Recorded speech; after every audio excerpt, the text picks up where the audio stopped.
Франциялықтар үшін түсініксіз күн. Франция клубы ұшты, бірақ ойында гол соққандар тек француздар. Аузы қисық болса да байдың баласы сөйлесін деген бар шығар. Бірақ удар қисық болса да байдың баласы тепсін деген жоқ. Еуропада. Доп тиіп алмайсың ба? Құры, ақшаңнан пайда жоқ. Кетіңдер, кетейін! Ақшаң болса қалтаңда, талтаңдасаң талтаңда.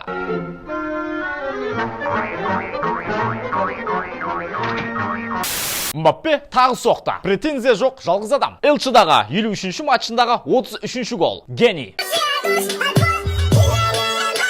ПСЖ үшін 157-ші гола. Клуб бомбардирлер тізімінде енді ол екінші орында. Златан артта. Енді тек Каваниді қуып жету ғана қалды. Я опять проебал.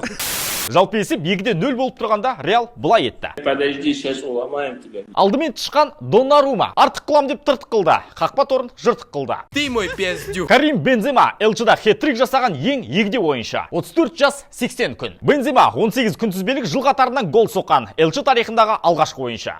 Үстел ойындарының тұжырымдамасы. ПСЖ осы маусымда Еурокубоктерден ұшып кеткен алғашқы француз клубы.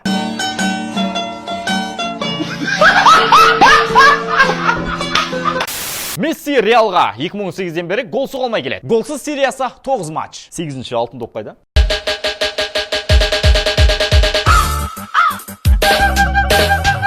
Мінеки, Реалдың жаңа трансфері. Әбілмәзін, ғибататы, ғажайыби, қақайық. Әрине, аздарға жете қоймас енді. Она жрет мой хуй, как будто это бургер. Жарайды, ойын ғой. Негізінде кеше Аль-Хилаифи мен Леонардо арбитрлармен төбелесуге тырысқан. Полиция ғана ажыратыпты. Ал мұны видеоға түсірген Реал УЕФАға шағым айтқан. Короче, былай. Ұстап алама деп қорқамын. Ұстап алама деп қорқам. Қысқасын айтқанда Бензема кеше шейхтарға былай деді. Прости, если трахнул. Мына ойынды игнор етпейік. Ман Сити еш қиындықсыз келесі кезеңде. Скотт Карсон 2005 жылдан бері алғаш рет Элчида ойнады. Ата-ата, елге қайттыр. Фернандиньо Элчидағы 100-ші матчын өткізді. Бұл межеге жеткен ол 4-ші бразилиялық. Роберто Карлос, Дани Алвес, Марсело, привет. Бавария матчтар тек ересектер үшін. Тағы бір неміс порносы Байерн Айерт. Аузына бердім мен. Левандовский Элчи тарихындағы ең жылдам хет-трик авторы атанды. 23 минутта.